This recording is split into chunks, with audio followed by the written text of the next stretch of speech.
G'day RC pilots, Kiwi Craig here. Today we're going to do an unboxing on the new Eachine E250, the AH-64 Apache attack helicopter. Really nice unit, really excited to be unboxing and flying this helicopter. Also going to run through radio setup both on the E6 radio, which comes in the RTF, and I'm also going to be doing a further video on setting this up on Spectrum NX10 as well. Anyway, let's get into the box, get all the goodies out. My God, this is a stunningly nice box. The factory sends us in. Really nice travel case. Alright, the usual radio manual, helicopter manual, nice little manual list, spare parts, listings and everything else in the back, all the instructions. What I like about these Eachine helis, when they come in these aluminium boxes, beautifully packaged, awesome high density foam. You'd be really unlucky to receive one of these in damaged condition. It'd have to take a heck of a whack. Very nice packaging from the factory. All the usual goodies in here, and we'll just pull all these things out. Comes with these extra decals. Got to figure out where they go, but they will find a home, no doubt, on the helicopter. Spare tail blade, whole pack of spare chassis screws, kind of handy little addition. The usual spare main blades, spare set of tyres, which you can always supply, screwdriver and Allen key for general maintenance items. Okay, comes with a nice little charger, so you've got your 12 volt converter. Nice little balance charger comes with these. Digital display.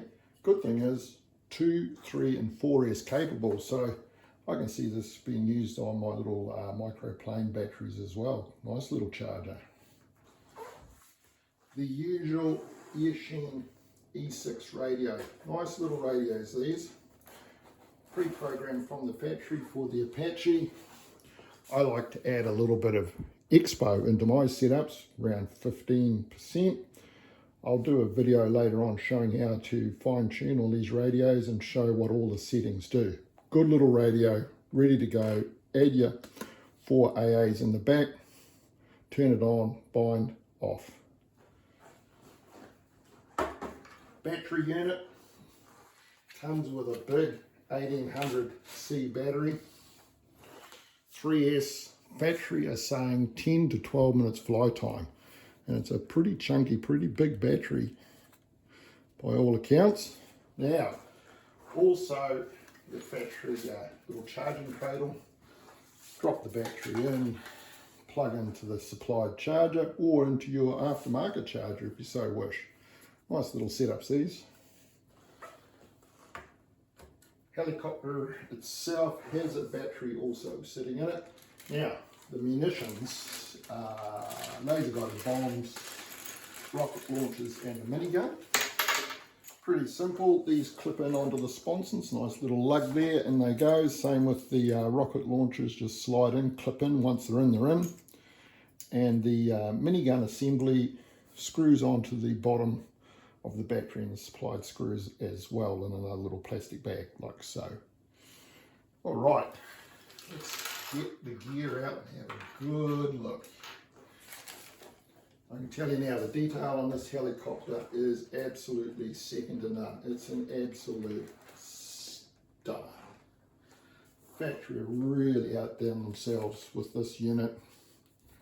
Beautiful machine. The amount of detailing that has gone into this shell, riveting, rivets, panel lines, all little doors, accesses, hatches, grills, you name it, it's on there. All these extra little military doodads, not quite sure what they do, but as per the real thing, these little aerials, exhausts, the more time I spend looking at this thing, the more time I just go, oh my God, look at all the detail that the factory have added to this. Absolutely flippin' stunning. I can see a lot of guys like me who like scale helicopters, love the detail. This helicopter absolutely delivers. I can see myself spending quite a bit of time with some Tamiya panel line paint and everything else just running through, highlighting all those detailed rivets, grills, access hatches. It's really going to look absolutely fantastic. Total scale modeler's dream, this helicopter, in terms of the finish. Certainly makes those fiberglass jobs look, which I own several of, by the way, look rather boring. Now, a lot of you have asked, how does this compare to the UH-60 Black Hawk? This helicopter is quite a lot larger. And here is the side-by-side comparison. UH-60 is a nice heli. This Apache, biggest step up all around in terms of physical size. It's not going to disappoint you guys. This is a big job.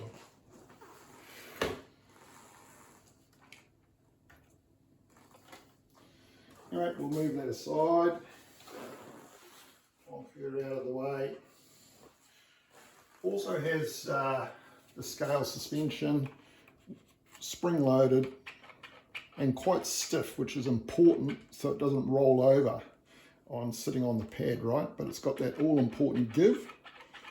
So if you land it down hard, got a bit of give. Aluminum leg on the bottom half as well. Tyres are reasonably firm, still got a bit of give in it though. Overall, the factory's done a fantastic job positioning this. Battery clips in and out quite nicely, actually very easy to get the second stage clip in, unlike the 64s, which can be, the Black Hawks can be very tight. They clip, there it is, locked in nicely. Anyway, I'll just stop here and I'll slide on all the munitions and everything else, and then we'll come back. Alright, slid all the laser guided bombs, rocket pods and minigun on. All looks great in my opinion. Minigun just bolts into the bottom there. Rocket pods on the outside, laser guided bombs on the inside. Both sides there, so you can see how it all goes on. Slips in and out quite nicely. Now we're looking like a real attack helicopter in my view. Absolutely blipping stunning, this thing.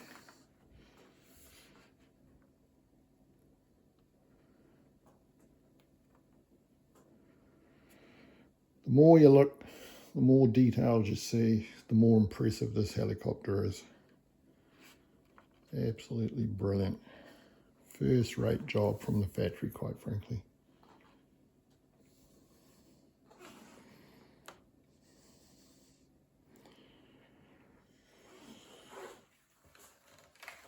All right. I think everyone will agree, pretty damn impressive. Also, counterclockwise rotation and the left side tail. Again, attention to detail. Absolutely brilliant. Fantastic work, Eachine. All right, I'll stop here and then we will launch into high-res photos into the tail of this video. Then we'll get into the E6 radio setup. And as you can see, suspension works just nicely. Going to take all the shock out of landing, protect the airframe, but quite stiff. It's not going to be floppy or leaning over on landing either. All around excellent. All right, using the factory screwdriver. Little pro tip, I chuck a little magnetic block onto the screwdrivers, makes them all magnetic. When you undo the screws, they all stay with the screwdriver. Okay, let's just pop the canopy off and you can see the flight control equipment inside. Oops, hold that out of the way. Channels 1 through 3, S-Bus, DSMX plug-in, fine-tuning plots on the flybarless control, various lighting cables, and then the multifunction indicator light in the back of the fuselage here. So when you turn the unit on, it's flashing for when it's going to bind, and then if you're in 6G mode, it's in red. In green. In 3D mode, it's red, and then when the battery runs down, whatever mode you're in, it starts flashing as well to let you know that your battery is running low. And you can see the top of the battery sitting in here, so everything's pretty tightly fitted inside there. And again, just all these beautiful details on this canopy. I mean, you know, rivets, the wire cutters, everything else, wipers, etc, etc. Just an example of the attention to detail on this helicopter. And just while I've got good light, let's just have another little run around all those rivets and panel lines on this thing. Just absolutely stunning. Battery's done a magnificent job on detailing out this helicopter.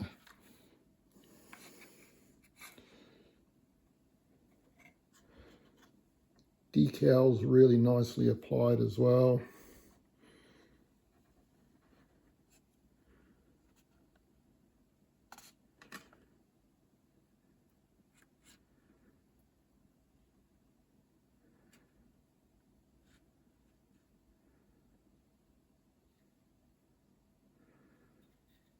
All right, as you can see, she sure looks the business, right?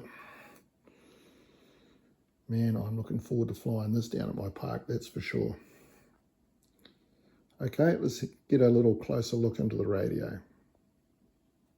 Like just having a little look through the Eachine E6 radio that comes from the factory in the RTF with the E250 AH-64 Apache. Nice little radios these.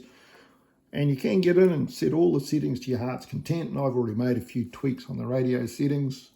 What I find I like on the UH60s, and I'm betting the AH-64 will respond nicely to a few little tweaks and changes as well.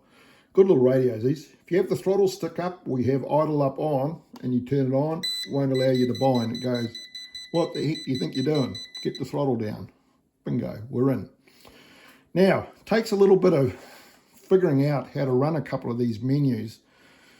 So if you press function mode, right, brings up the first function, which is reverse. We don't need to reverse anything. They're all set from the factory, so we can skip that one.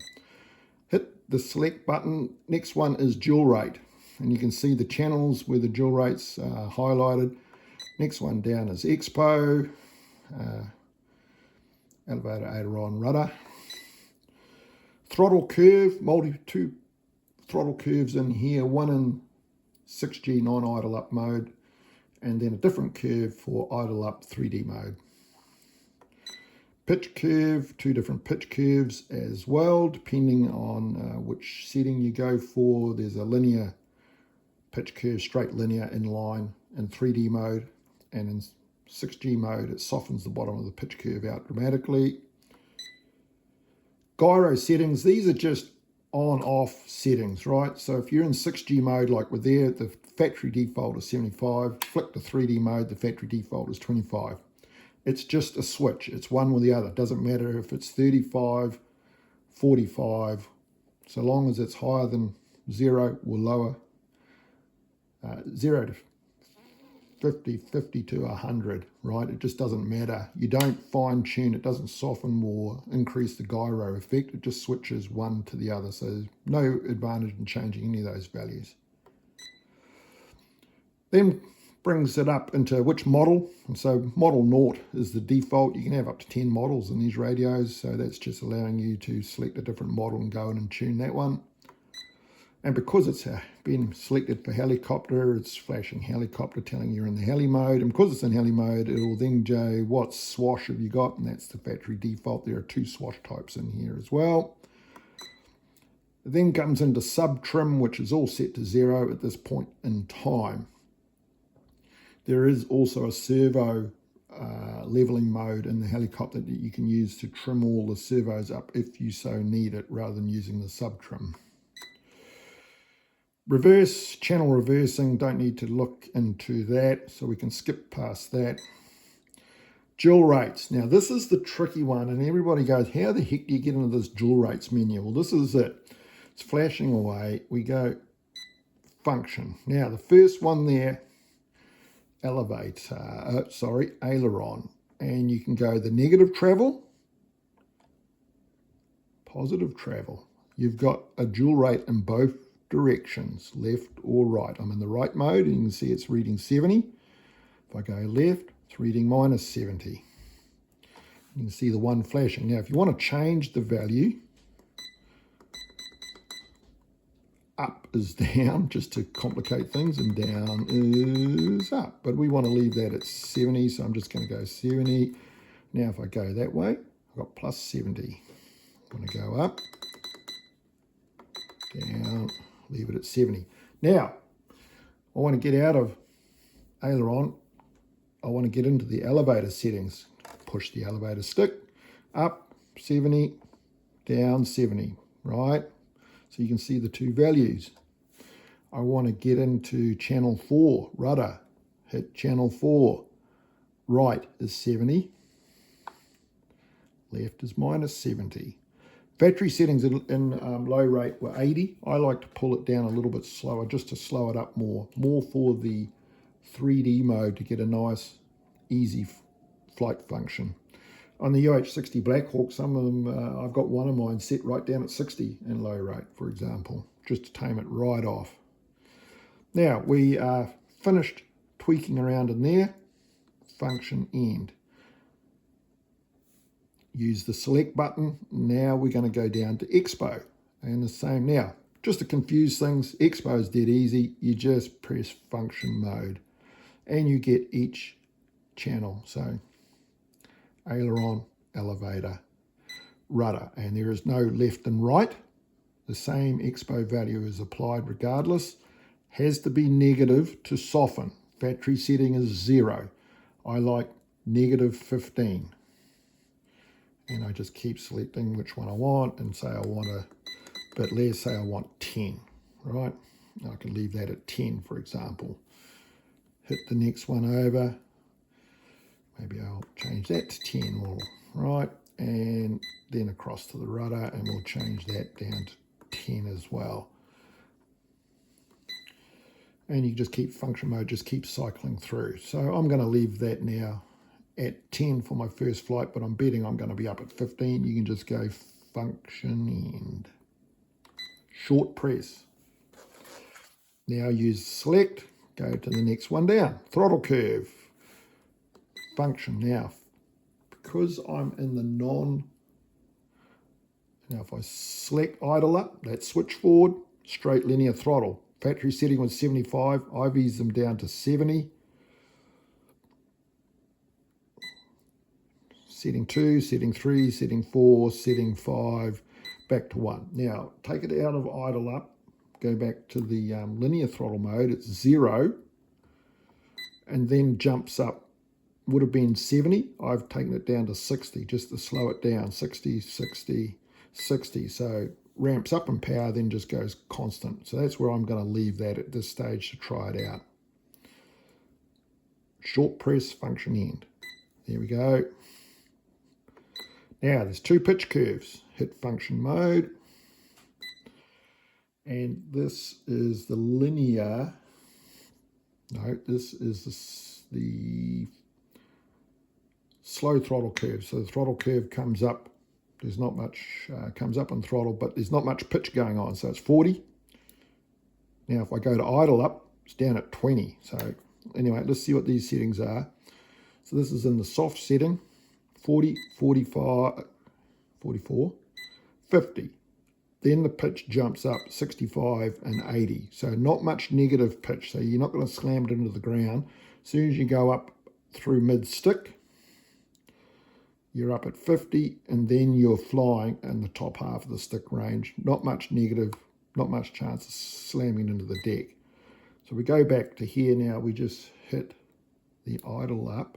Now we're in the linear range, and you can see it goes up in steps of 15 now. 20 to 35 to 50 to 65 to 80. Now what I've found in the Blackhawks, pulling that down to about 70 and just going up in steps of 12, just softened the whole flight envelope. But I'm going to try it at the factory setting for now.